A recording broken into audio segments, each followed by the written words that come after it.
días.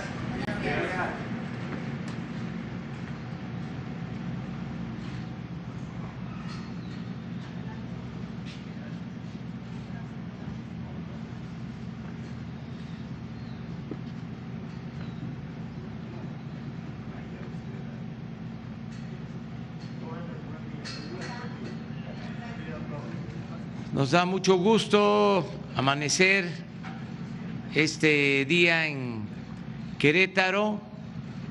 Ya concluyó la reunión de seguridad.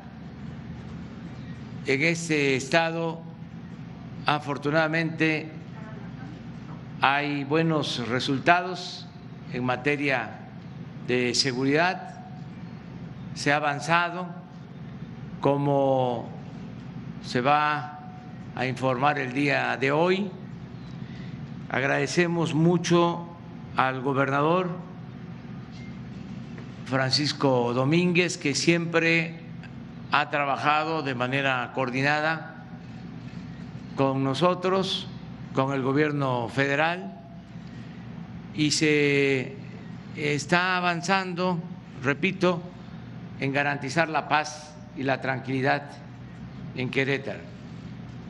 Estamos trabajando de manera coordinada, gobiernos municipales de Querétaro, el gobierno del estado y el gobierno federal.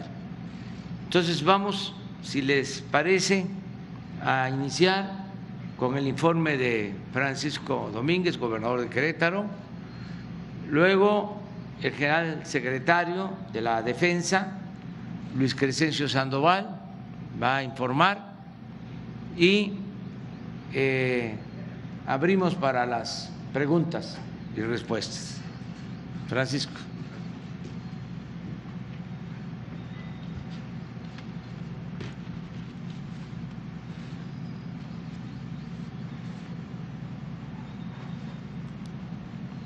Licenciado Andrés Manuel López Obrador, presidente de los Estados Unidos mexicanos. Doctor Alfonso Durazo Montaño, secretario de Seguridad Ciudadana y Protección Ciudadana. General Luis Crescencio Sandoval González, general secretario de la Defensa Nacional. Almirante José Rafael Ojeda Durán, secretario de Marina. Comisario general Luis Rodríguez Bucio, comandante de la Guardia Nacional. Maestro Luis Bernardo Nava Guerrero, presidente municipal de Querétaro. A todos los integrantes del Gabinete Federal y del Gabinete de Seguridad Estatal. Doy a todas y a todos la bienvenida a esta conferencia. Es como siempre para su servidor, así como para toda la sociedad queretana, grato darle la bienvenida a nuestro estado al señor presidente de la República, licenciado Andrés Manuel López Obrador. Le manifiesto mi respeto y mi gratitud por la atención que ha dado en todo momento a la necesidad de las queretanas y los queretanos. Esa ha sido la constante de su gobierno, y no solamente en el tema de seguridad, que lo hemos platicado ampliamente, y que le digo al señor presidente que cuenta conmigo para estar de forma presencial o virtual, como decidamos en esta coordinación en el estado, mi presencia, que empezamos el día lunes con este grupo de coordinación. Y también decirles, como ya lo informó el presidente, que somos uno de los estados mejor evaluados de todo el país, el 25 estado dentro de los 7 estados mejor evaluados en todos los temas de seguridad, donde un homicidio, el 80% tiene resolución, y se trata de feminicidios el 100%, y en todos los grupos vamos hacia la baja. Nos ha distinguido siempre, señor presidente, con su apertura y también con su empatía. Y por ello quiero aprovechar esta ocasión para abordar ante usted, señor presidente, y ante los medios de comunicación y de frente a todas las personas, un tema, si me lo permite, señor presidente, que para mí es personal y central. En mi vida siempre he dado la cara y hoy no será la excepción. Los gobernantes tenemos la obligación de enfrentar los hechos, más cuando se trata de calumnias, de infamias, de ataques centrados en cuestiones políticas. El señor Emilio Lozoya ha pretendido involucrarme con una bajeza inaudita en actos de corrupción. Ha aportado solo sus dichos que valen lo que su prestigio, nada. De manera perversa se filtró un video en donde aparece una persona en la que deposité mi confianza y que me acompañó por años. Lo removí de su cargo y di parte a las instancias correspondientes para que él, a su vez, apele a su derecho que le convenga. Por mi parte, no tengo nada que temer, nada de qué avergonzarme y nada que ocultar. Los dichos del señor Lozoya son una infamia por varias razones. Primero, nadie puede comprar lo que ya tiene. Desde que fui diputado federal, con respeto, apoyé la reforma energética en el 2008, que fue propuesta por el Partido Acción Nacional.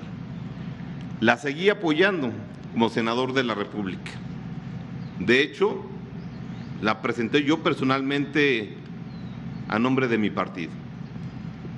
Siempre he tenido convicción de que la reforma era benéfica para el país. Por tanto, como legislador, mi trabajo fue dar al país el mejor marco legal, no su implementación y menos un legislador su operación. No había necesidad de darme dinero para obtener un voto que ya se tenía por convicción personal. Además, lo reitero, lo he dicho siempre en mi vida política, su servidor no vive de la política. Segundo, nadie paga para que le peguen. Si fuera cierta la calumnia, no habría presentado en ese momento 807 reservas y modificaciones a la reforma de aquel gobierno. No hubiera quitado su servidor el control del Consejo de Administración de Pemex, ni quitado 5 asientos que tenía en ese momento el sindicato petrolero. Les recuerdo que el Consejo de Administración de Pemex aprueba contratos, obras, proveedores. Sacar al sindicato no solo incomodó a aquel gobierno, sino que detonó amenazas contra mi vida. Si fuera cierta la calumnia, no habría propuesto la creación de un fondo petrolero con recursos etiquetados para asegurar la transparencia y evitar el saqueo que después se dio.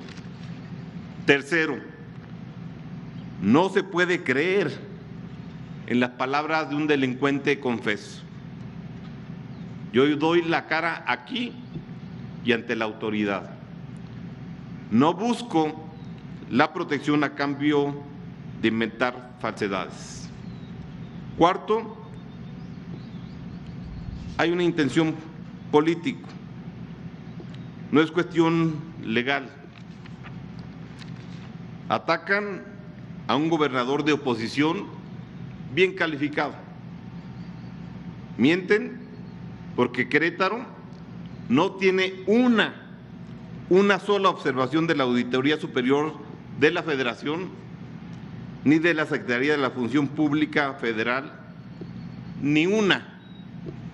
Y es el manejo del dinero público de todos los queretanos.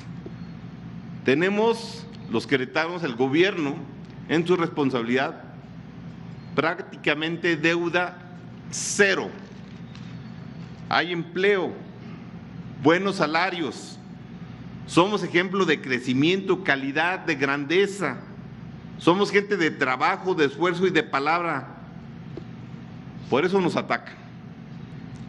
Y además, en menos de 10 meses habrá elección. Doy la cara y defenderé mi nombre. Seguiré trabajando sin pausas, sin distracciones, enfocados en los resultados, a lo que demandan las queretanas y los queretanos. Este será el único posicionamiento público que daré a este respecto. Nuevamente, señor presidente, en lo personal, estoy muy contento con su presencia, de todo su gabinete de seguridad, y Querétaro sigue sintiéndose fuerte cuando está usted aquí o desde Palacio Nacional en la Ciudad de México. Muchas gracias por su presencia. Muchas gracias.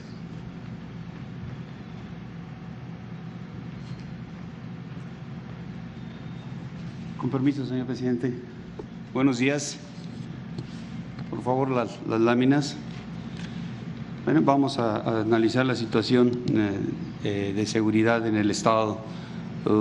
Empezaremos, 18 municipios, el estado con una población de más de 2 millones de habitantes, en donde 4 municipios concentran un porcentaje importante de la población: Querétaro, San Juan del Río, Corregidora y El Marqués.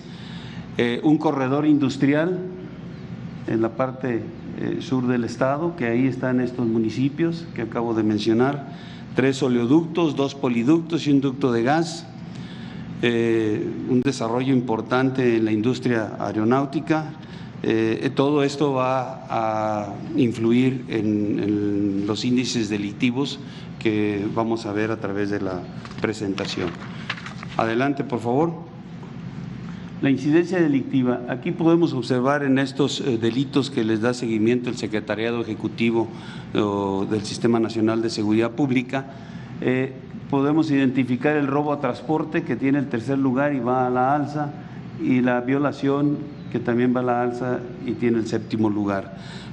Pero en las gráficas que observaremos vamos a ver la cantidad de esos delitos que, si bien van a la alza, son en números reducidos los que presenta el Estado. Y en todos los demás: robo a vehículos, extorsión, lesiones dolosas, robo a negocios, robo a casa habitación, narcomenudeo, el total de delitos de impacto y los homicidios dolosos, todo lo identificamos que va hacia la baja, de conformidad a estos números que lleva el Secretariado Ejecutivo. Adelante, por favor. El robo a transporte, este es el delito que identificamos que va hacia la alza. Aquí vemos la tendencia histórica y la tendencia actual.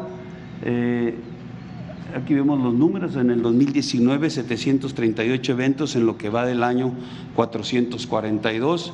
Pero si ven la cantidad, los números aquí: 81, 59, 70 en los últimos meses, pues son eventos en cantidades reducidas. Homicidios dolosos, también los homicidios dolosos, una tendencia a la baja. Aquí vemos los números: 18, 11, 25, 11, 11, una tendencia importante a la baja. En acumulado, 176 eventos en el 19, 83 en lo que va del año. Lesiones dolosas, también con una tendencia a la baja, poca, pero se ve la tendencia. 5.683 eventos en el 19, 2.407 en lo que va del año. Robo a vehículos, también un delito que va hacia la baja, una tendencia histórica que ustedes la pueden ver. Perdón, ahí está el negocios, adelante, este robo de vehículos, aquí está la tendencia histórica y aquí está la tendencia actual, también a la baja. La que sigue, por favor. Robo a negocios, también con la tendencia similar a la baja, con 1.459 eventos en el presente año en comparación con los 3.378 del 19. La que sigue, por favor, extorsiones. Este delito lo podemos identificar que va, de alguna manera está estable, no ha habido una reducción importante que nos permita identificar alguna tendencia a la baja. Tienen 118 eventos en este año y 257 el año pasado. El robo a casa habitación también a la baja, 1.354 eventos en el 2020 y 3.400 el año pasado. Violación es uno de los delitos que está a la alza, que ya les cité, que tiene el 6º lugar, pero aunque va a la alza, aquí vemos la cantidad de eventos: 26 en junio, 25 en mayo, 30 en abril, 215 en lo que va del 2020 y 441 en el 19. Narcomenudeo, también un delito que va hacia la baja. Aquí vemos la tendencia actual, la tendencia histórica, con 583 eventos en el presente año. El total de delitos de alto impacto, la anterior, por favor, también es una tendencia hacia la baja, con un total acumulado de 24.597 eventos en el 19 y en el presente año 10.609. Homicidios dolosos por entidad federativa, en lo que va de la presente administración y hasta el mes de junio, el Estado ocupa el 25 lugar, con 282 eventos, muy alejado de la media nacional. Y si consideramos estos homicidios dolosos por cada 100.000 habitantes, todavía se aleja más el Estado, en 27 lugar, bastante alejado de la media nacional. Esta lámina es de Seguridad Pública y Corrupción. Esta es una encuesta del INEGI. A nivel nacional establece esta encuesta que 59 de cada 100 personas que tuvieron un contacto con autoridades de seguridad pública fueron víctimas directas de actos de corrupción en el 2019. Y Querétaro, su estadística es que 41 de cada 100 personas son las que identifican estas situaciones. Entonces, el Estado ocupa el último lugar, es decir, es en ese contacto de seguridad pública y corrupción es el mejor clasificado. La que sigue, por favor. En los municipios de mayor índice delictivo, como ya lo cité, aquí están los municipios que tienen la mayor cantidad de población, son los municipios que están en el corredor industrial, son los municipios que están o que por su territorio atraviesan los ductos. La que sigue, por favor.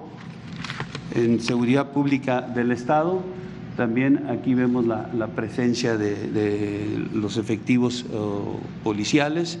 En Querétaro, 1.871, Corregidora, San Juan del Río, El Marqués. Aquí en estos 3 primeros municipios está concentrado la mayor cantidad de policías, más de 2.600 policías.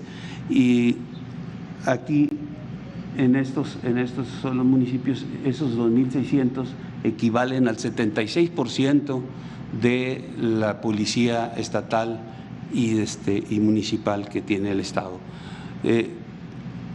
Pero en estos 3 municipios también se concentra el 65% de la población del estado. Ahí está la mayor cantidad de población, ahí están los índices delictivos y ahí está presente la Policía Estatal y Municipal trabajando en coordinación con las fuerzas de seguridad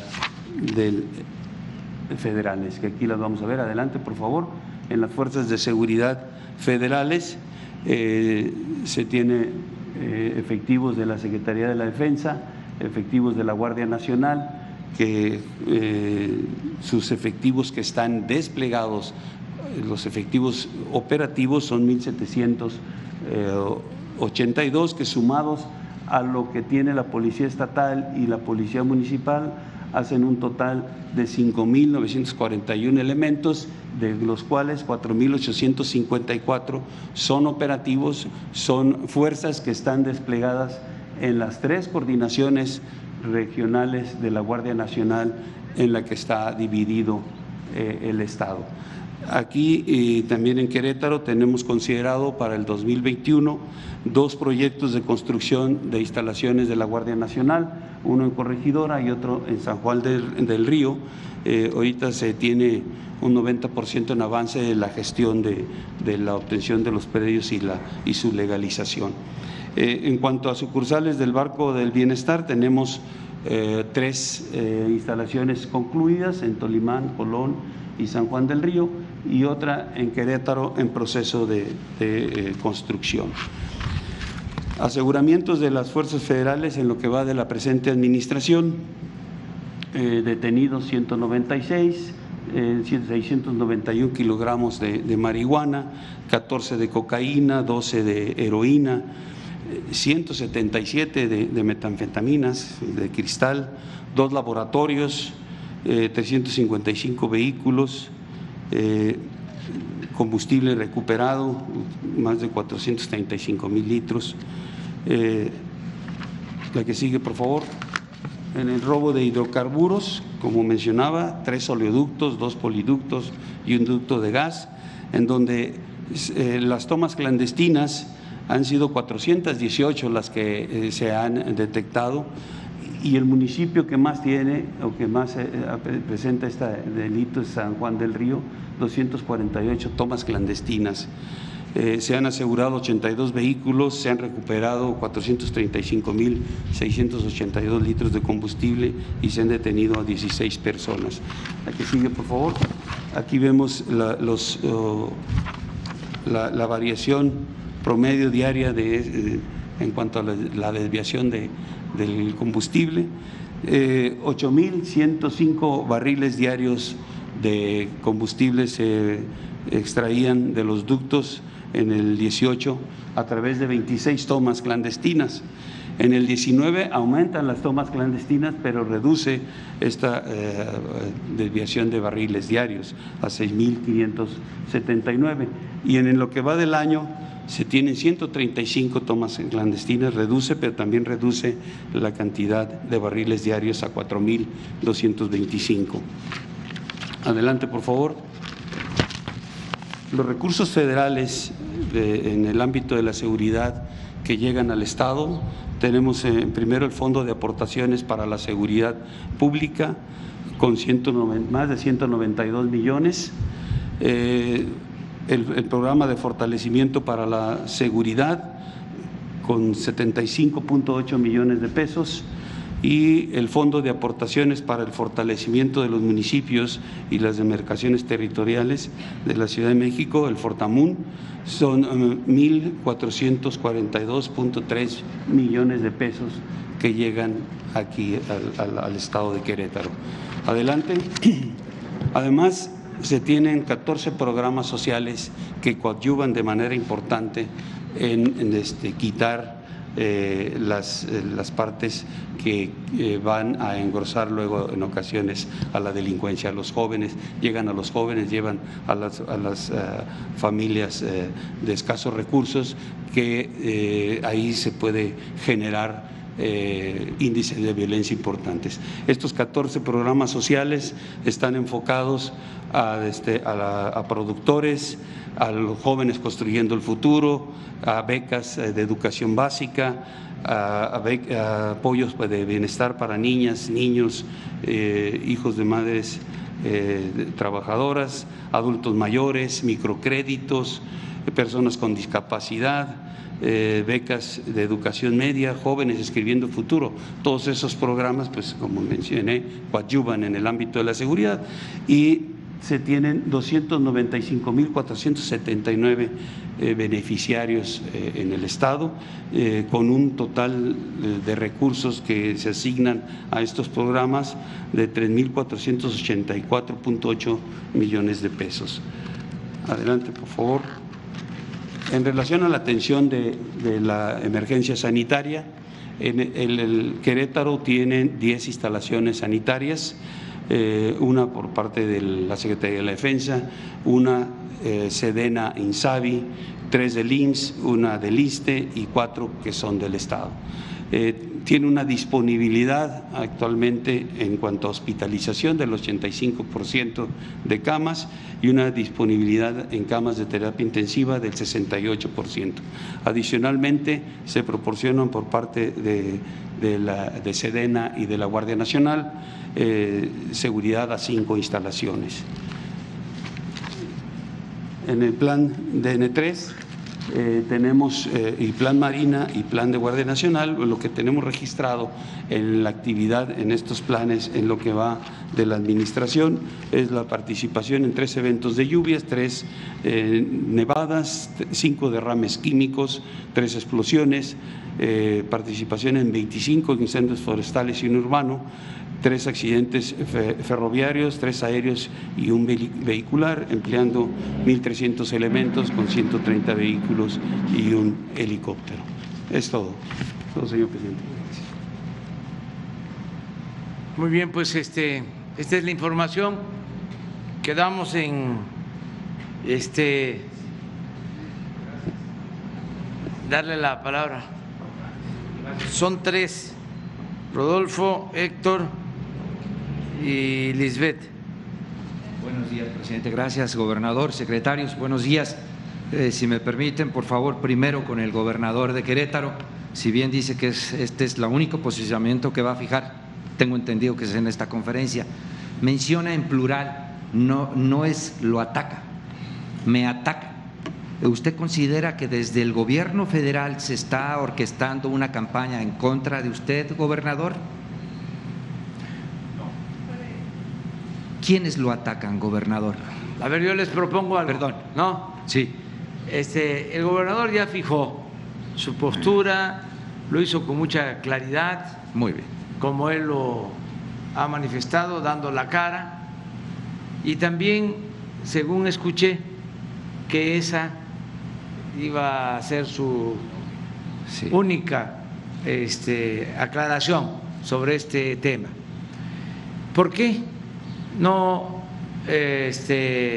tratamos de dejar para otro momento este asunto? Bien. Incluso hasta por respeto, por urbanidad política, y va a haber tiempo para desahogar este tema. Además, corresponde a la Fiscalía aclararlo en su momento. Ya se ha hablado, se va a seguir hablando sobre el tema, pero que en esta ocasión hay tantos otros asuntos, grandes y graves problemas nacionales, que podríamos, si ustedes así lo consideran, omitirlo o dejarlo pendiente o hacer una prórroga, si les parece. ¿De acuerdo? ¿No? Bueno, pues la mayoría manda. Pero a ver, entonces… Es eso, dice que no es desde el gobierno federal, el gobernador nos lo está refiriendo en este momento, que siente que lo atacan. No, sabemos que hay la posibilidad para que siga dando la cara y que limpie su nombre o que nadie manche su nombre. ¿Hay posibilidad de solicitud de licencia para separarse de su cargo, gobernador, o desde su puesto, desde su posición, estaría defendiendo su nombre, su honra, su prestigio, gobernador? ¿Estás en condiciones de contestar ahora o te mantienes? Porque también eres libre. Va a ser el único posicionamiento, creo que fue muy claro. De acuerdo. Muy bien, Vamos. muy bien. Presidente, tiene que ver con este régimen de corrupción del que usted está combatiendo. Hay un expediente que ya se abrió en la Aceido que tiene que ver con una alcaldesa de Quintana Roo, me refiero a Mara Lezama. Ahí ella de pronto creó una empresa con su esposo, su hermano, sus hijos, y de la noche a la mañana, en menos de 2 años, 70 millones de pesos desembolsó para comprar propiedades. Esta es información que ya cuenta, la tiene, la ha ido. Usted, ella siempre se ha manifestado que es su amiga, usted también ha dicho que es una buena persona, pero tiene que dar la cara, tiene que responder, que se llegue hasta el fondo. No va a dejar pasar nada usted en cuanto a corrupción, presidente. ¿Cuál es su opinión al respecto, por favor? Pues que se investigue y que se aclare y que no haya corrupción y que no haya impunidad. Esa es mi postura. Y he dicho y repito que no establezco relaciones de complicidad con nadie y que si una gente cercana, un amigo, inclusive un familiar, comete un delito, debe de ser castigado. Una vez un yerno del presidente Juárez maltrató a un juez y fue este servidor público a quejarse con el presidente y la respuesta del presidente Juárez fue: ¿qué espera para aplicar la ley? No importaba que se tratara de su yerno. Pues eso es lo que me inspira. Puede ser un familiar cercano, lo he dicho. Mi hijo me va a doler muchísimo, mi esposa, pero si se comete un delito se tiene que castigar, sea quien sea. Entonces, en este caso, nada más lo que debemos de cuidar siempre es no dañar la dignidad de las personas, no hacer juicios sumarios, no debe de haber linchamientos políticos.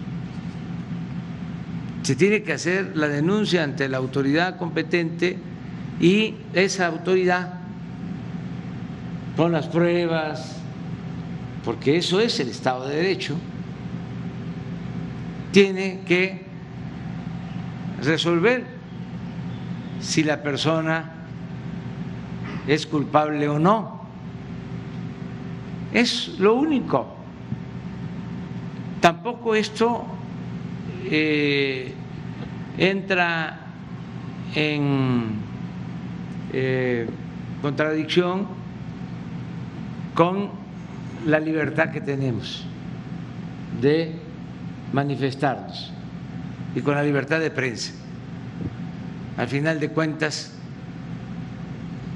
se trata solo de un asunto ético, pero ustedes tienen toda la libertad, todos los ciudadanos, a manifestarnos y a expresarnos y va a ser la autoridad la que va a resolver. Hay que cuidar mucho cuando se denuncia. Yo he denunciado durante muchos años. Tengo, yo creo que el récord de haber presentado más denuncias contra los expresidentes. Le presenté denuncia a Salinas de Gortari, a Zedillo, a Fox, a Calderón, a Peña Nieto, por traición a la patria. Hay constancia de que fui al Ministerio Público y presenté pruebas, pero se archivaron mis denuncias, ahí deben de estar, pero siempre con pruebas para no perder autoridad moral, que si no, no tiene uno posibilidad de que le crean, se pierde credibilidad. Entonces eso es todo, pero en este asunto nos están escuchando tanto la Secretaría de la Función Pública, nos escucha la Unidad de Inteligencia Financiera, hoy participó en la mañana Santiago Nieto en la reunión de seguridad, de modo que está aquí, y la Fiscalía, que es autónoma, pero que también seguramente toman nota. Y mi última pregunta, si me permite, presidente, tiene que ver con una declaración que hizo recientemente el senador Ricardo Monreal luego de encontrarse con usted en Palacio Nacional, en donde él refiere que el Senado ya está listo para darle prioridad, entre otras reformas y modificaciones a leyes, es la regulación del uso de la cannabis. Desde el Poder Ejecutivo se va a apoyar ya la liberación, la despenalización de la cannabis, presidente. Bueno, también en este caso se tiene que tomar en cuenta que somos respetuosos de la división y el equilibrio entre los poderes. Antes el poder de los poderes era el Ejecutivo y en especial el presidente. El poder legislativo y el poder judicial estaban subordinados. Ahora es distinto. Ahora la Fiscalía, lo que era la Procuraduría, es un órgano autónomo. El Poder Judicial ejerce su independencia. Tienen la arrogancia de sentirse libres. Y también los legisladores, el Poder Legislativo, la Cámara de Diputados, la Cámara de Senadores. Esta iniciativa sobre la regulación, el uso con fines médicos, con fines de salud de la marihuana, ya lleva tiempo ahí, incluso están emplazados legalmente a resolver. Eso nos los planteó el senador Monreal. De modo que sí van ellos a decidir de manera libre, escuchando la opinión de todas las partes. Ya ha habido consultas y sí van ellos a resolver sobre este asunto. O sea, sí va a haber una reforma legal, eso sí lo puedo anticipar, que está tratando el legislativo. Las iniciativas nuestras ya prácticamente han sido aprobadas en su mayoría, hay otras pendientes. Para este nuevo periodo estamos solicitando respetuosamente tanto al Senado como a la Cámara de Diputados que se modifique el artículo 108 y 111 de la Constitución para que el presidente pueda ser juzgado por cualquier delito, que no haya fuero para el presidente de la República, que pueda ser juzgado como es juzgado cualquier ciudadano. Entonces, esa iniciativa la presenté desde hace más de un año y la han modificado, no hay acuerdo y ahora vuelvo a insistir para que si se puede sea la primera iniciativa en aprobarse, si así lo deciden los legisladores, que en septiembre ya se termine con el fuero presidencial. Estamos hablando de acabar con cerca de 200 años de impunidad legal a los presidentes. Entonces va a ser una reforma importante y ojalá y se apruebe, pero esa es la que a nosotros nos interesa más. Tenemos también pendientes una acerca de la extinción de fideicomisos que queríamos que se resolviera en un periodo extraordinario por la urgencia, porque hay fondos en muchos fideicomisos que necesitamos concentrarlos para ayudar a las finanzas públicas, que Hacienda tenga la administración de esos recursos, porque se han manejado de manera discrecional y no con la transparencia suficiente. Pues son de las iniciativas que tenemos. Gracias. Héctor.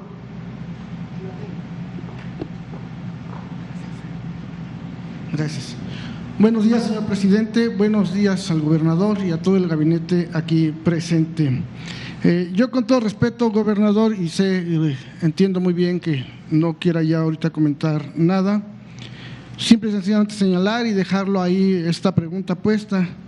Y pues principalmente le quiero preguntar, ¿no?, ¿cómo creer en usted cuando es inimaginable que su secretario particular reciba semejante cantidad de dinero como se ve en el video que circula en diferentes medios, sin estar usted, gobernador, al tanto? Esto porque principalmente hemos estado viendo que pues no puede pasar nada sin que los gobernadores estén al tanto, y pues se hace muy extraño. También es cierto, el presidente en muchas ocasiones lo ha dicho, el que nada debe, nada teme, y creo que estamos en tiempos ya muy diferentes.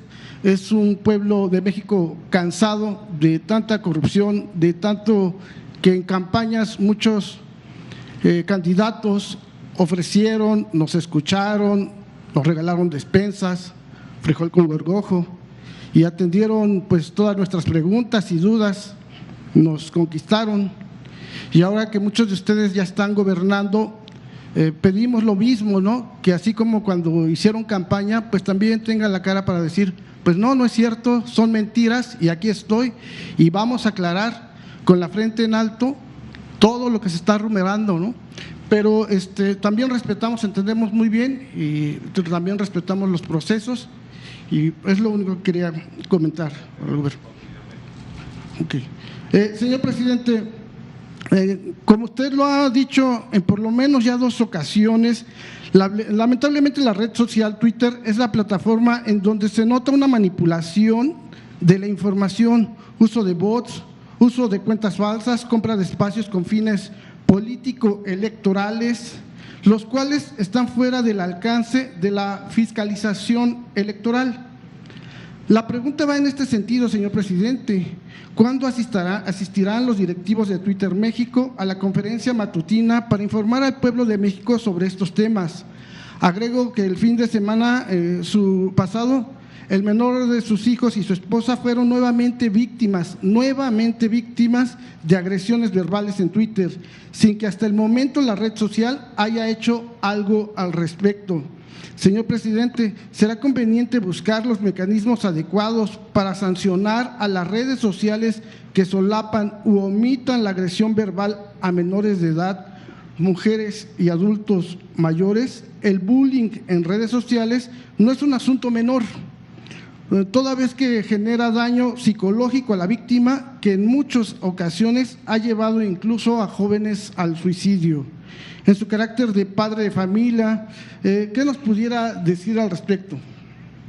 Bueno, sería conveniente que ya se lograra la participación de las empresas, tanto de Facebook como de Twitter, para que nos informaran sobre el manejo que tienen, sobre todo para evitar el uso mercenario de las redes a través de la compra con bots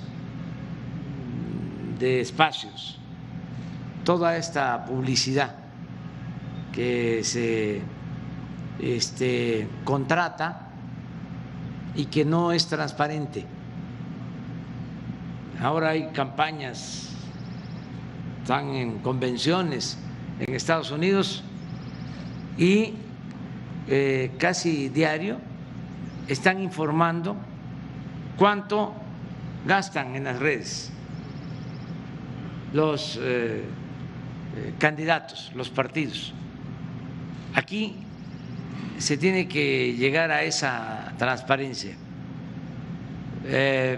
Todos debemos de informar cuánto gastamos en publicidad. Generalizo porque el gobierno tiene gastos de publicidad. En mi caso personal, nunca he pagado a Twitter ni a Facebook para que un mensaje mío lo difundan y se vea más. Nunca lo he hecho. Entonces, va a ser importante que nos aclaren. Tengo entendido de que Facebook ya habló de la transparencia. Falta, en efecto, Twitter, ver cómo está lo de los bots, cómo se llevan a cabo estos contratos, porque sí es evidente de que existen y hay que preguntarles a estas empresas si pueden evitarse, es decir, si pueden imprimir ética en el manejo de estas redes sin limitar la libertad de expresión, porque cuando se trata de personas, de ciudadanos, cuando son reales, pues tienen todo el derecho de manifestarse y de expresar lo que quieran. Lo que sucede es de que siempre se potencian ciertos mensajes de manera artificial y con dinero. Y hay que saber de dónde proviene el dinero. Entonces, a ver si lo hacemos, pues ya va a ser de esta semana que viene a la otra, porque vamos a estar en gira hasta el viernes esta semana y la próxima también. Nada más vamos a estar en la Ciudad de México lunes y martes, y el lunes ya es bastante la agenda y el martes está dedicado a la salud. Entonces, pero sí lo hacemos para que se dé la información. Y es muy importante seguir tratando el tema. Todas estas empresas, todas, tienen representación en México. A lo mejor a nivel mundial sí hay un código de ética, pero ya cuando se tiene una representación en un estado, puede ser que sea distinto. Entonces, hay que buscar que se sepa lo que está aconteciendo. A ver, nos falta una pregunta más, perdón, una disculpa también. Mi nombre es Héctor Latempe, represento al medio Puntos Suspensivos Radio, Puntos Suspensivos Comunicación. Y una última pregunta, presidente. Hace un par de días se publicó en diferentes medios de comunicación que el titular de la Unidad de Inteligencia Financiera, Santiago Nieto Castillo, informó que en conjunto con la Fiscalía de Puebla y del Estado de México se congelaron 10 cuentas de dirigentes relacionados con Antorcha Campesina. De acuerdo con un periódico de circulación nacional, 3 pertenecen a personas morales y 7 a personas físicas vinculadas con esta organización. Sobre el monto de los recursos congelados aún no se tiene información debido a que los bancos emiten su reporte entre 3 y 4 días hábiles. Mucho se ha especulado de que Antorcha Campesina fue beneficiada por los gobiernos neoliberales, por lo que existe la posibilidad de que sus dirigentes estén involucrados en actos de corrupción, razón por la cual están siendo investigados desde el año pasado. En mayo de 2019, el titular de la UIF, Santiago Nieto, informó que se investigaban a cerca de 40 gasolineras de Antorcha Campesina, derivado del robo de combustible, particularmente en Puebla. Señor presidente, ¿qué información nos pudiera compartir sobre este asunto? Sí existe una investigación y sin afectar lo que se conoce como debido proceso, si se puede, hoy le vamos a pedir a Santiago Nieto que informe sobre este asunto, si te parece, que den toda la información, si está en el ámbito o en el terreno del Ejecutivo o ya está en la Fiscalía, cómo está el proceso que se está llevando a cabo. Muy bien, vamos con Lisbeth.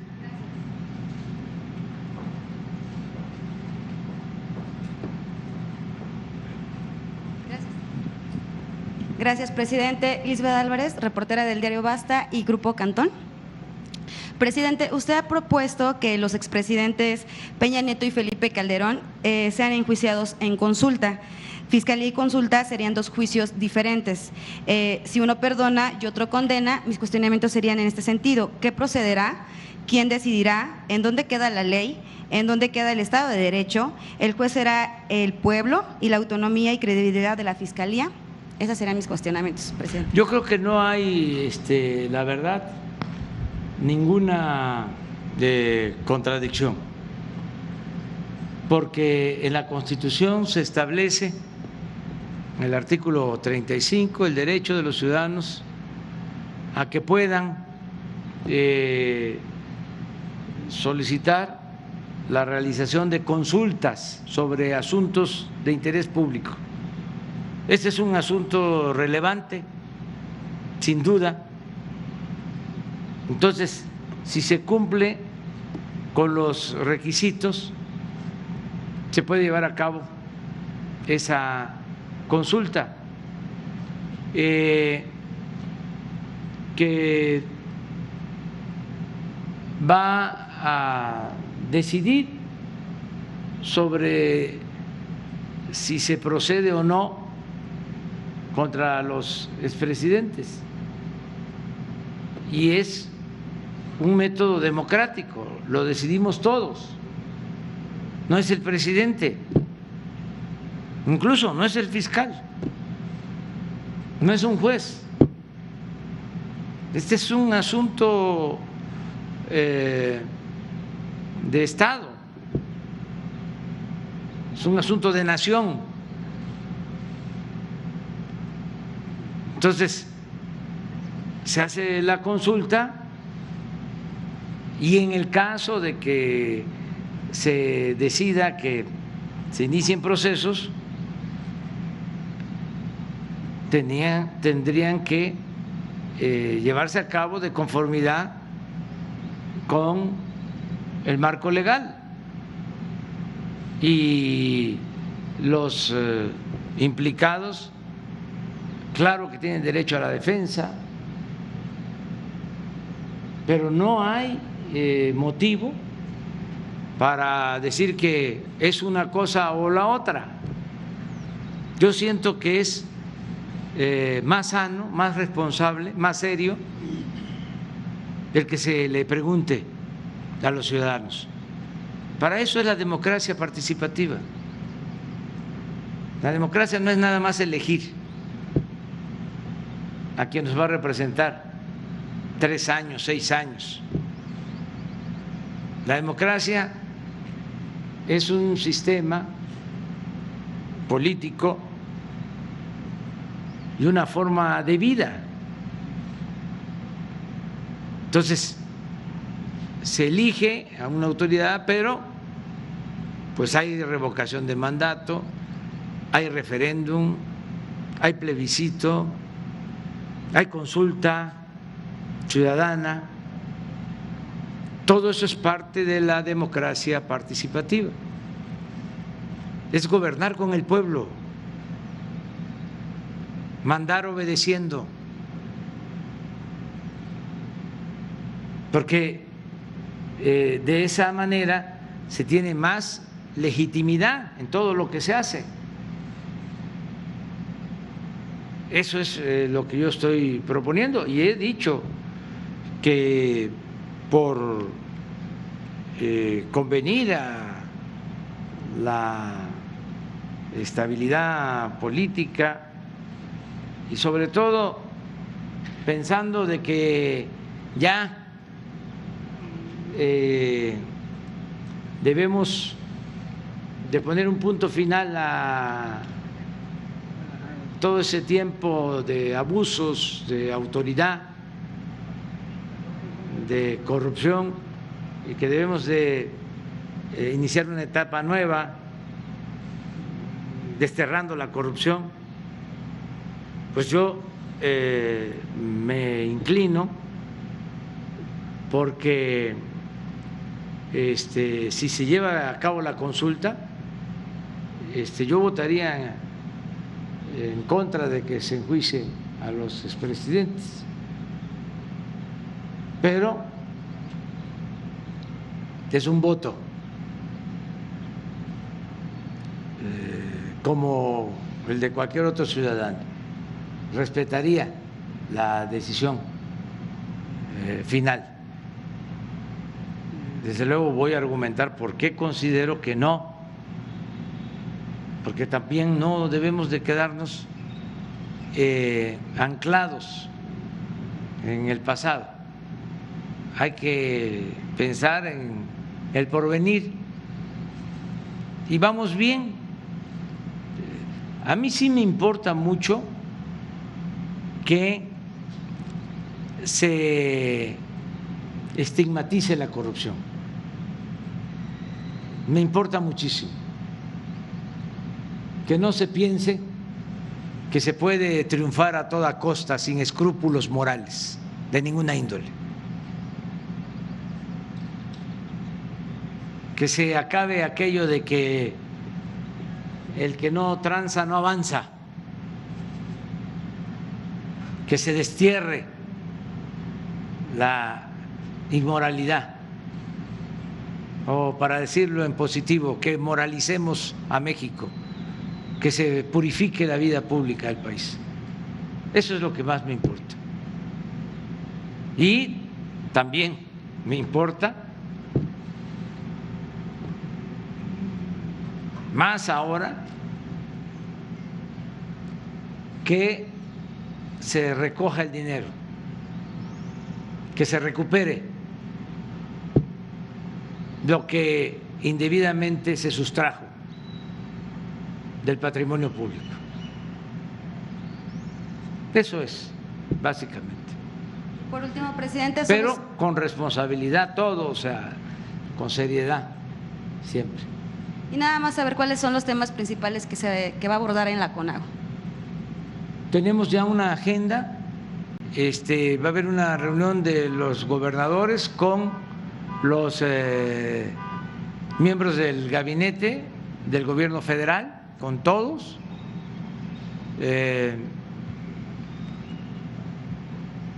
Van a estar todos los integrantes del gabinete, los gobernadores, y luego yo voy a escuchar las propuestas de los gobernadores y voy a dar respuesta, y al final va a haber una comida. Ese es el programa, básicamente, y se les va a informar, desde luego, a ustedes, a los medios.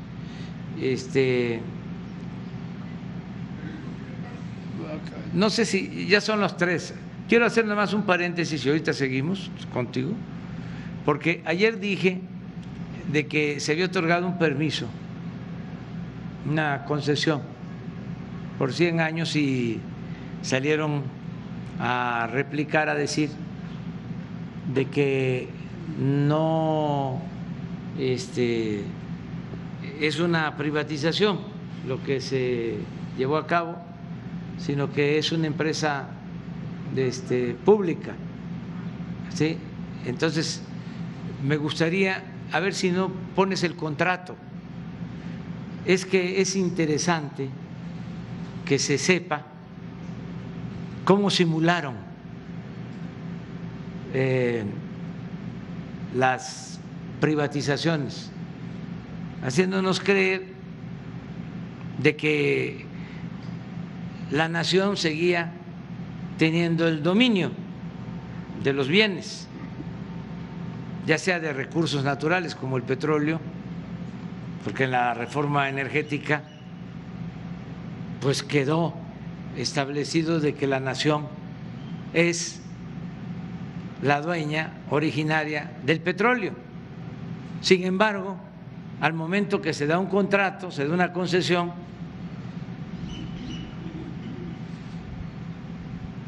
ese dominio se interrumpe, se cede a un particular durante un tiempo.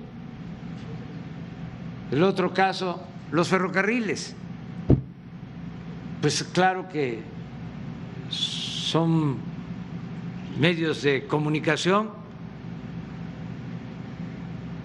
cuyo dominio tiene que ver con la nación y con el Estado mexicano, pero existe una concesión. Estas se entregaron en el gobierno de Ernesto Zedillo por 30, 40 años. Entonces, ya la función pública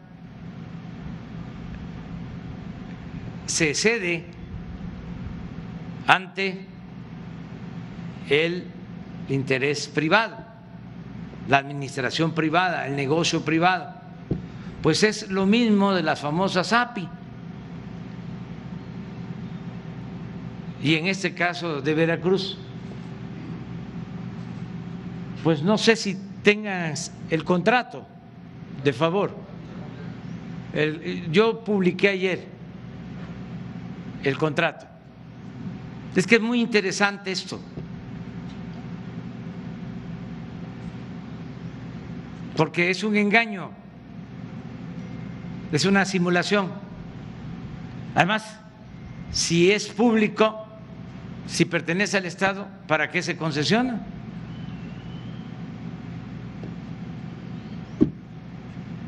No tendría ningún caso. Sí, sí, sí hay, claro, pero es privatización. Ahora lo van a ver. No, ya se privatizaron. Yo lo que llamaba la atención es de que yo creo que es una concesión única en el mundo. No creo que exista un contrato en donde se concesione un puerto por 100 años, por un siglo. Ni Porfirio Díaz se atrevió a eso. A ver, ¿no tienes el...? Aquí está. Es un título de concesión.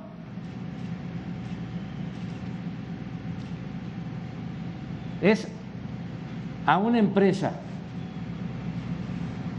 Administración Portuaria Integral de Veracruz, S.A. de CB. Esto se otorga en 1994. Carlos Salinas. Es cuando se entregan todos los bancos, es lo mismo.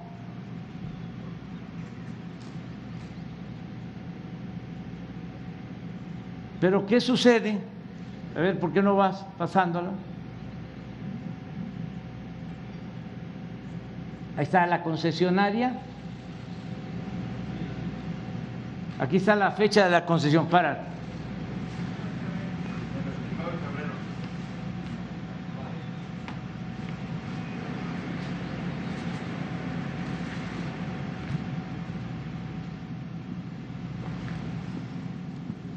Primero de febrero del 94. Pero se pide una ampliación. Ya estaba a 50 años esta concesión. Si me ayudan con la aritmética, ¿cuándo iba a finalizar, a concluir? Del 94 al 2044. Ya era bastante. Pero ¿qué pasa? Solicitan una ampliación de plazo. Síguele, por favor.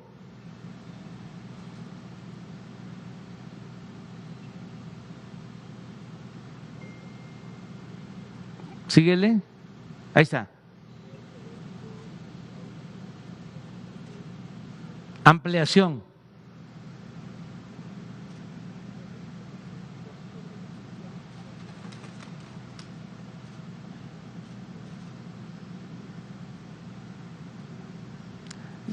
Es interesante que se sepa, a ver si regresamos, sobre qué es lo que se concesiona.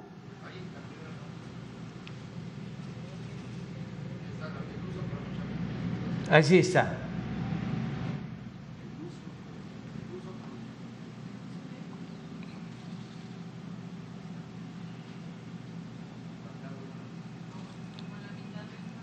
Aquí, ¿verdad?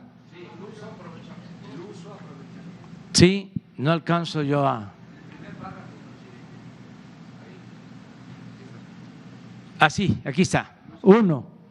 Uso, aprovechamiento y explotación de los bienes del dominio público de la Federación que integran el recinto portuario del puerto de Veracruz, cuya superficie se encuentra delimitada y determinada en el anexo 1.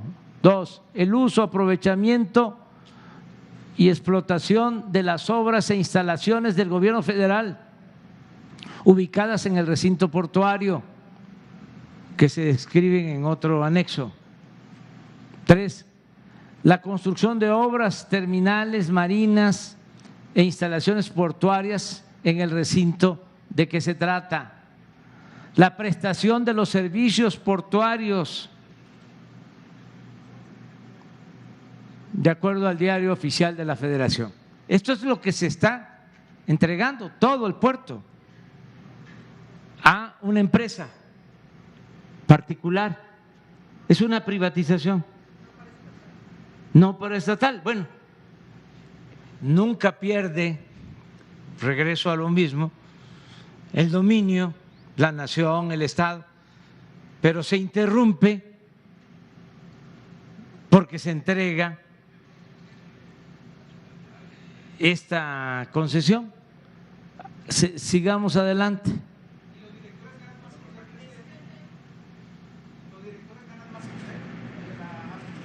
No, pues ellos pueden ganar lo que sea, pues es una empresa. Es lo que estamos viendo, porque es el manejo de todo el puerto. Entonces, le empiezan a pedir opiniones a las distintas instancias de la misma Secretaría de Comunicaciones y todos avalan para que se dé la ampliación. Seguimos adelante.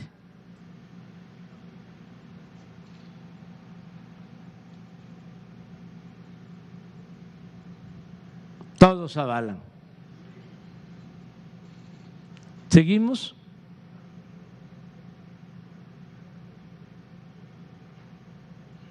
De modo que se resuelve.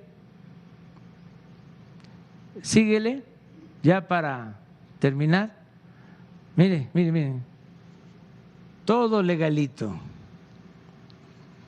de conformidad con el artículo 35, fracción cuarta.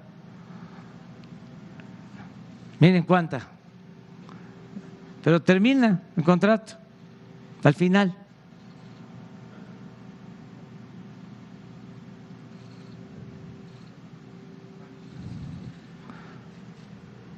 Se modifica el título de concesión de fecha 1 de febrero del 94. La Secretaría otorga la prórroga de la vigencia del título de concesión de fecha del 1 de febrero de 1994, por lo que la vigencia será hasta el 1 de febrero de 2024. 2094. Vamos a vivir todos para contarlo.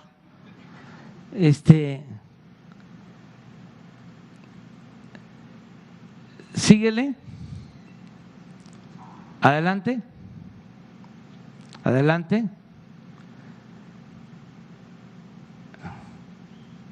Miren cuándo se firma.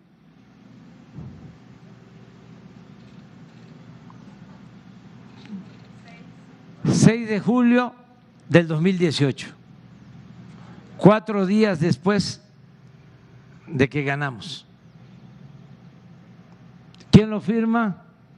El secretario de Comunicaciones, y por la concesionaria, adelante, el ingeniero Juan Ignacio Fernández Carvajal. Entonces, esto es lo que vamos a revisar. Lo aclaro porque si no se pensaría de que es algo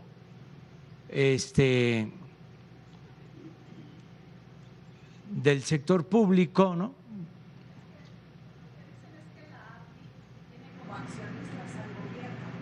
Ah, claro, sí, sí, pero la administración corresponde completamente, esa es la concesión a particulares.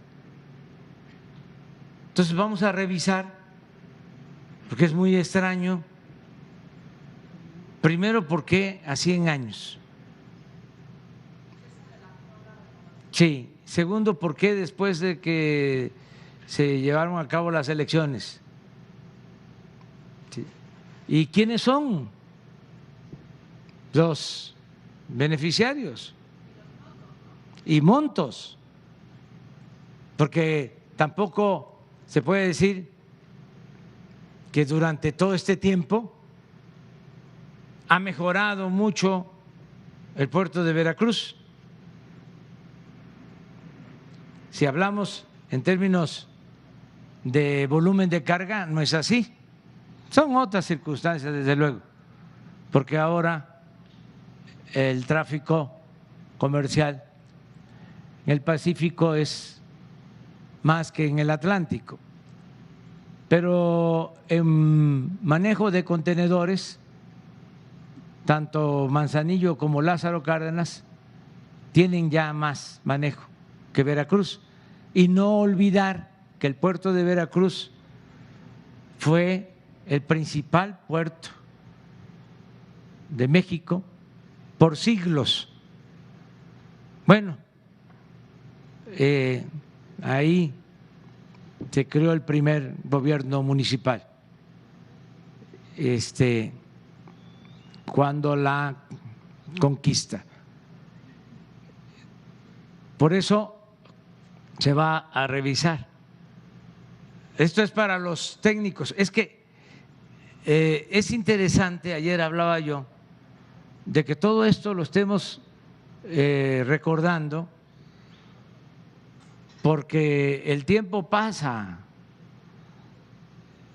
y ya las nuevas generaciones, ya, por ejemplo, los que tienen 20 años, estamos hablando de un convenio de 1994. O sea, no habían nacido. Entonces, si no sabemos de dónde venimos, no vamos a saber hacia dónde vamos. Porque si yo hablo de neoliberalismo y digo que es un periodo de 36 años, pues hay que explicar, ya porque es parte de la historia, es a partir de 1983 que empiezan a sentarse las bases de la política neoliberal, que concluye en noviembre del 2018, pero es un periodo de 36 años. Si yo quisiera que se conociera muy bien qué fue el porfiriato, que fue un periodo de 34 años, comenzó en 1876 y concluyó en 1911. ¿Y por qué me interesa que se conozca ese periodo? Porque ahí se sentaron las bases del México autoritario. A pesar de la revolución, no se pudo cambiar ese régimen. Entonces, 36 años de política neoliberal no es poca cosa. Por eso hay tanto desconcierto ahora que está llevando a cabo la transformación, porque trabajaron hasta la mente. Hubo todo un proceso de aculturación, de manejo de ideas, y sí alteraron la forma de pensar. Por eso se sorprenden cuando se dice vamos a atender a los pobres, o primero los pobres. No, pues eso es comunismo, eso es populismo, eso es paternalismo. Oye, ¿qué es comunismo? ¿Y qué es populismo? ¿Y qué es paternalismo? Pues no sé, pero ¿cómo que se va a atender a los pobres? Porque durante el periodo neoliberal los pobres no importaban. Importaban los negocios, importaba el crecimiento económico, la acumulación de capital, pero no el pueblo. Entonces, por eso es necesario aclarar sobre estas cosas. Imagínense, así como estos contratos, en 12 meses Salinas entregó 15 bancos, a menos de uno por mes.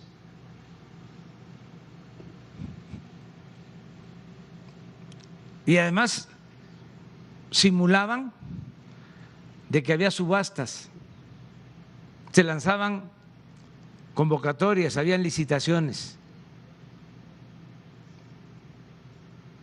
y se abrían los sobres y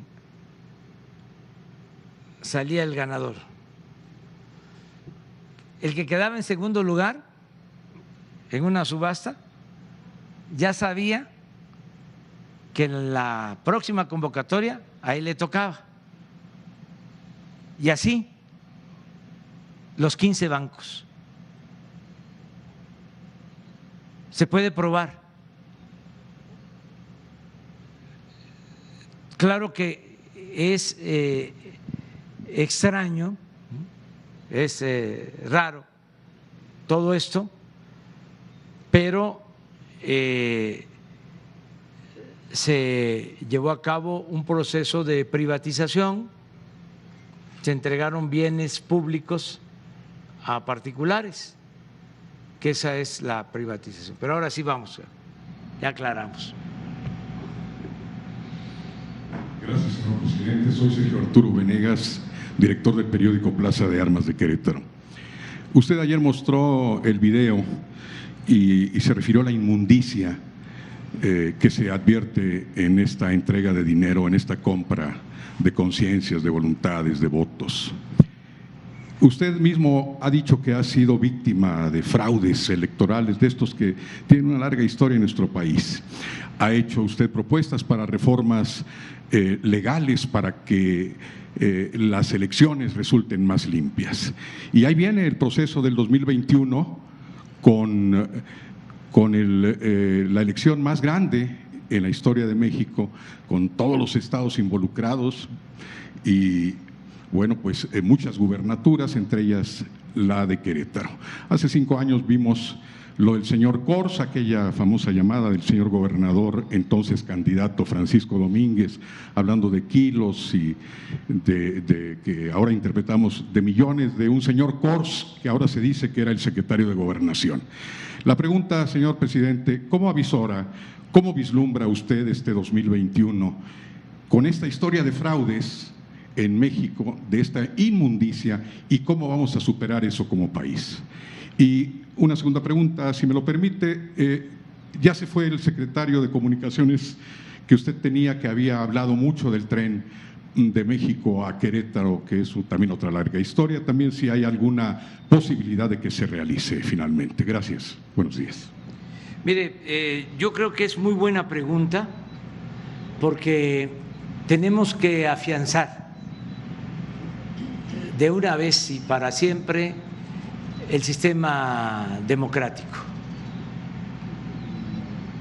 La democracia es el mejor sistema político que existe en el mundo, no hay otro. Algunos sostienen que es el menos malo, pero sin duda es lo mejor, la democracia.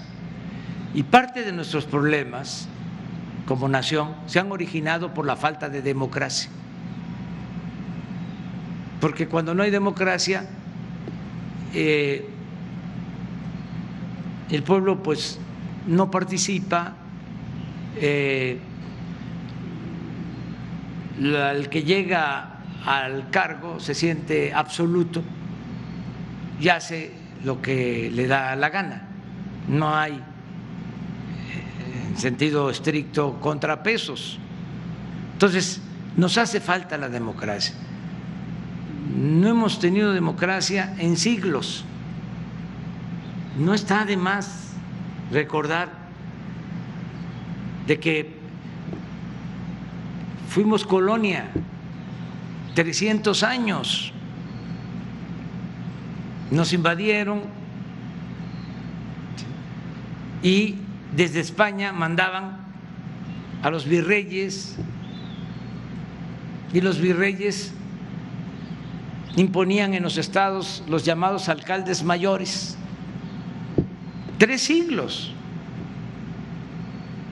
O sea, vamos a cumplir 200 años de independencia, pero estuvimos 300 años siendo colonia de España.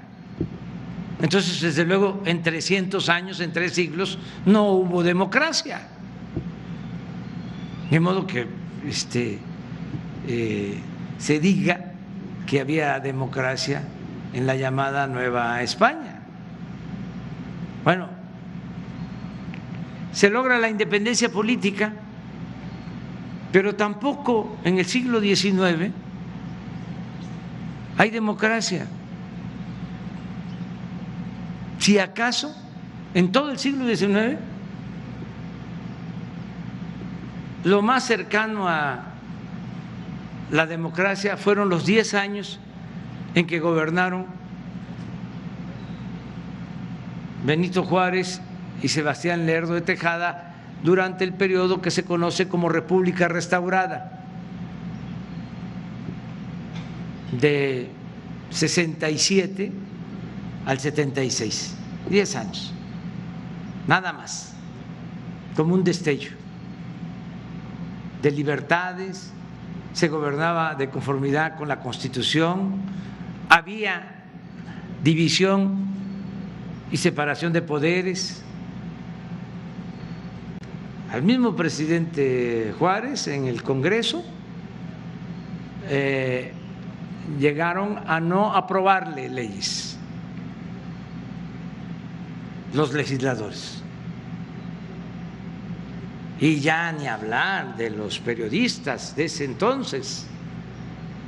Es la prensa más libre, más inteligente que se haya tenido en toda la historia de México, en ese periodo.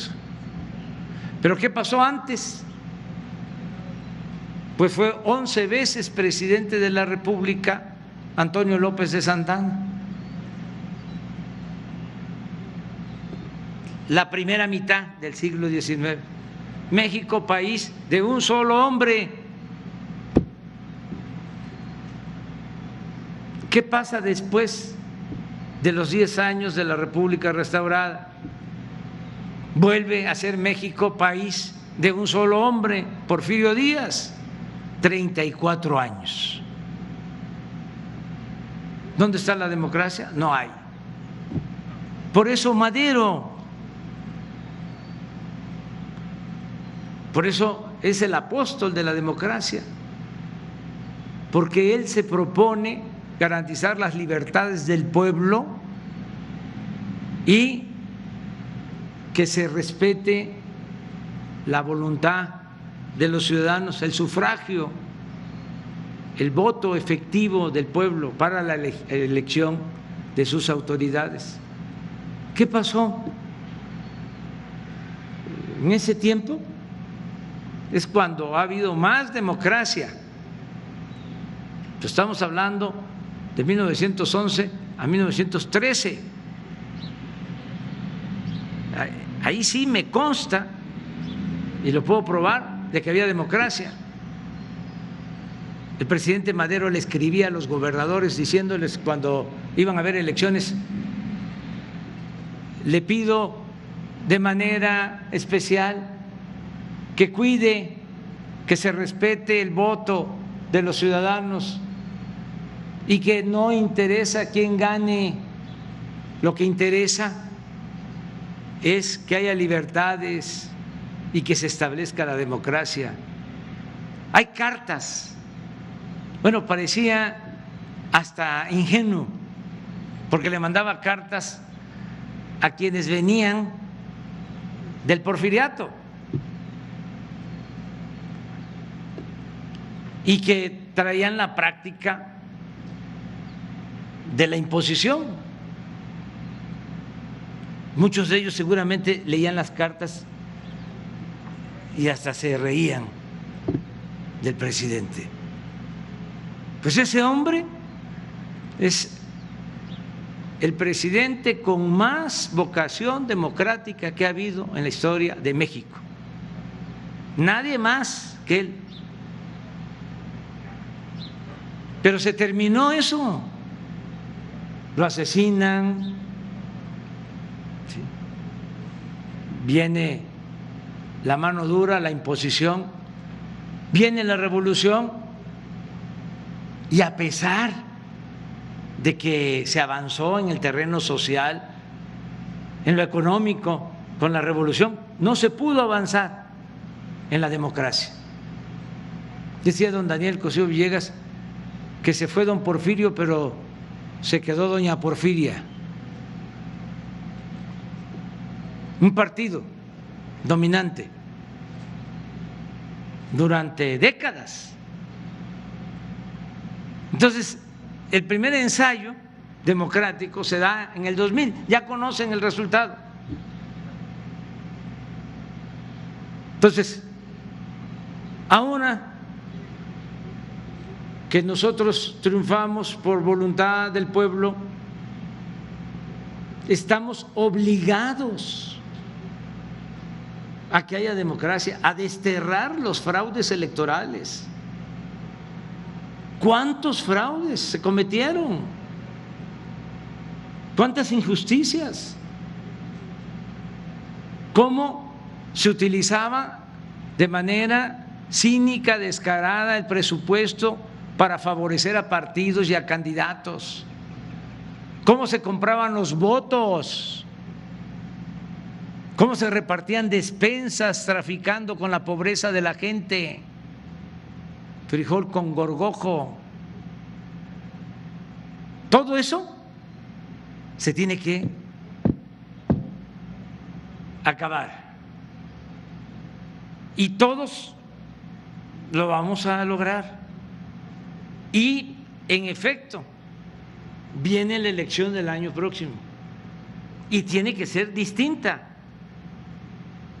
Y va a ser distinta primero porque ya se modificó la Constitución y ahora es delito grave el fraude electoral. Les hablaba yo de que la revolución no pudo acabar con el régimen porfirista en lo antidemocrático. No quisieron los revolucionarios que realmente se estableciera la democracia. Cuando se está discutiendo de que no se puede juzgar a los presidentes porque tienen impunidad y solo se les puede juzgar de acuerdo a la Constitución por traición a la patria, fíjense que en la Constitución de 1857 se establecía que se podía juzgar al presidente no solo por traición a la patria, sino por delitos electorales. Y en la Constitución que se escribió aquí en Querétaro, a pesar de los grandes avances en lo social en esa Constitución, se modificó el artículo 103 de la Constitución de 1857 y se le quitó de que al presidente no se le podía juzgar por delitos electorales y solo se le dejó por traición a la patria. O sea, no era una prioridad establecer la democracia.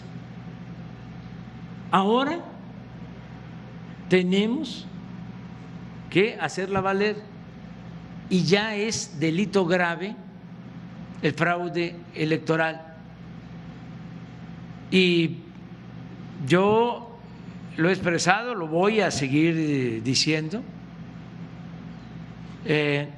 Existe una fiscalía de delitos electorales que también debe de saberse que se creó y que es independiente, que es autónoma. Pero independientemente de esa fiscalía, yo, una vez que comiencen los procesos electorales y me entere de que hay gobiernos municipales, de que hay gobiernos estatales, de que hay funcionarios o secretarías del gobierno federal interviniendo en las elecciones, los voy a denunciar. Estoy obligado a hacerlo. ¿Y qué es lo que voy a exigir? Elecciones limpias y libres.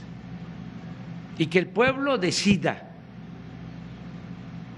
sin ninguna presión, sin ningún condicionamiento, con absoluta libertad. Y eso sí nos puede traer dificultades. De una vez lo anticipo, diferencias, porque no voy a dejar pasar eso. Nos ha hecho mucho daño el fraude electoral. Es como un crimen, un fraude electoral. Cuando empezó a crecer lo de las bandas del crimen organizado, se empezaron a meter a la política y se empezó a usar dinero de procedencia ilícita para apoyar campañas y se llegó al grado de que se tenía autoridades al servicio de la delincuencia, porque todo era con dinero. Una semana antes de la elección iban por las casas entregando despensas, recogiendo credenciales de elector. Si sabían que había simpatías por un candidato, iban a tentar al ciudadano, a decirle: te doy tanto por tu credencial, para que no fuera a votar, y se las regresaban después de la elección. Eso se acaba porque se acaba. Entonces, es por eso muy buena tu pregunta, porque me permite hablar sobre este tema y que todos lo sepan, y sobre todo los servidores públicos del gobierno federal. El que se meta a usar presupuesto, bienes del gobierno para favorecerse, ¿sí?, va a ser consignado. Por eso deben ya de pensarlo. Los funcionarios que aspiran a tener cargos porque vienen elecciones de diputados federales, senadores, gobernadores, a su debido tiempo renuncia. Vámonos. Una cosa es gobierno y otra cosa es partido. ¿Cuál fue la otra pregunta? Hay la posibilidad. También esa es una historia, como dices tú, larga de corrupción, pero sería extraordinario que se pudiese concretar el proyecto del Tren México Querétaro,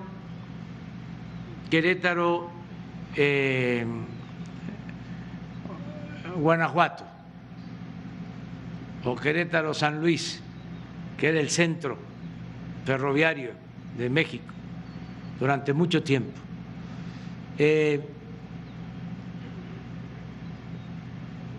Ahí solamente que se busque una sociedad. Ahora que se está hablando de participación de la iniciativa privada en algunas obras, no descartamos esa posibilidad. El Estado no podría, me refiero al gobierno federal, no podríamos nosotros hacer esa obra porque además de los recursos que no los tendríamos, no nos alcanzaría el tiempo y no queremos dejar nada sin terminar. Pero una empresa particular podría hacerlo. Ahí sí, con la condición de que fuese trenes de pasajeros y modernos, pero sí se justifica. Esta carretera, no sé, Francisco, pero debe ser la más transitada de todo el país.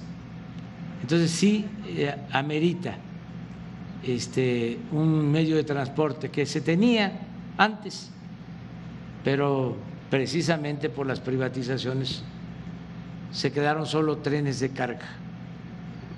Muy bien, vamos con ella. Gracias, presidente. Buenos días. Preguntarle a propósito de las obras que están pendientes para el estado de Querétaro. En el mes de abril de este año hubo una visita de algunas autoridades del gobierno federal a propósito de la construcción del Hospital General aquí en Querétaro. Y al día de hoy, si bien es cierto hay un avance importante en materia de infraestructura, todavía queda pendiente resolver el tema del equipamiento, que me parece fue uno de los compromisos que el gobierno federal asumió con el gobierno estatal de Querétaro. La pregunta sería si en este contexto de pandemia y con todos los gastos que supongo han sido no programados durante esta contingencia que a todos nos ha tocado vivir, existe todavía y se mantiene este compromiso de equipamiento para el Hospital General en el estado de Querétaro. Gracias. Sí, se mantiene el compromiso de ayudar en el equipamiento al gobierno del estado. Terminando esta reunión vamos a tener un acuerdo y un tema que va a tratarse es lo del hospital de Querétaro y sí se va a apoyar porque es una prioridad. Todo lo que es salud, hemos terminado cerca de 80 nuevos hospitales que estaban en proceso. Voy a informar sobre esto el día 1 de cómo se ha invertido para terminar obras inconclusas sobre todo en este caso hospitales, cómo nos ayudó mucho el terminarlas y reconvertirlas o convertirlas en hospitales de atención COVID, con el apoyo de la Secretaría de Marina, la Secretaría de la Defensa. Ellos nos ayudaron a terminar obras, equipar obras y a operar hospitales. ¿Cuántos de INSABI tienen ustedes? 32. A partir de marzo, 32 nuevos hospitales. Entonces, es lo mismo para el caso de Querétaro, es el compromiso. Y por último, señor presidente, ahora sí ya la última pregunta de mi parte. Entiendo cuando habla sobre esta responsabilidad y este derecho que asume como ciudadano de levantar denuncias en contra de aquellos que malos servidores ostenten el poder público para beneficiarse en un proceso político electoral. Sin embargo, su figura también es una figura que puede influir de manera muy directa hacia uno u otro partido político. Mi pregunta va en este sentido: ¿cómo garantiza el presidente de la República un margen de respeto frente a un proceso electoral tan complicado como el que será el 2021? Sencillamente no influyendo, no inclinando la balanza a favor de nadie, pero de manera sincera, no de manera hipócrita, de decir nadie debe de participar y por abajo alentar de que se utilicen los fondos del gobierno federal para ayudar a candidatos. Eso no lo voy a hacer, nunca lo he hecho. No soy hipócrita, soy demócrata. Entonces, gane quien gane, se tiene que garantizar la libertad de los ciudadanos. Hemos padecido mucho del fraude electoral, de veras, llantos, pérdidas de vidas humanas. En el 88 no se me va a olvidar, cuando el fraude por la presidencia de la República, hubo resistencias y muchos muertos, muchos asesinados por la imposición. Entonces, nunca más eso. No puedo ser un traidor a la democracia. Y podrán ser mi amigo y hoy estás muy cerca del presidente y si él lo decide, pues entonces vas a ser presidente municipal o puedes ser diputado y en una de esas hasta gobernador. Pues no, o sea, puede ser la gente más cercana, pero yo no voy a promover a nadie y van a ser los ciudadanos, y en el caso de los partidos tienen que ser los militantes y los ciudadanos también los que elijan con absoluta libertad, porque entonces no tendría yo, si me meto, autoridad moral. Entonces nadie me respetaría. Y si se tiene autoridad moral, se tiene autoridad política. Entonces de ahí dimana el respeto en el recto proceder, en no ser hipócrita, en hablar con la verdad, no mentir, no robar, no traicionar. Bueno, muchas gracias. Nos vemos mañana. Bueno, nos vemos al rato los que van a… Va a haber una conferencia, pero van a ser los gobernadores con el gabinete. No, porque vamos hasta Zacatecas después. Bueno.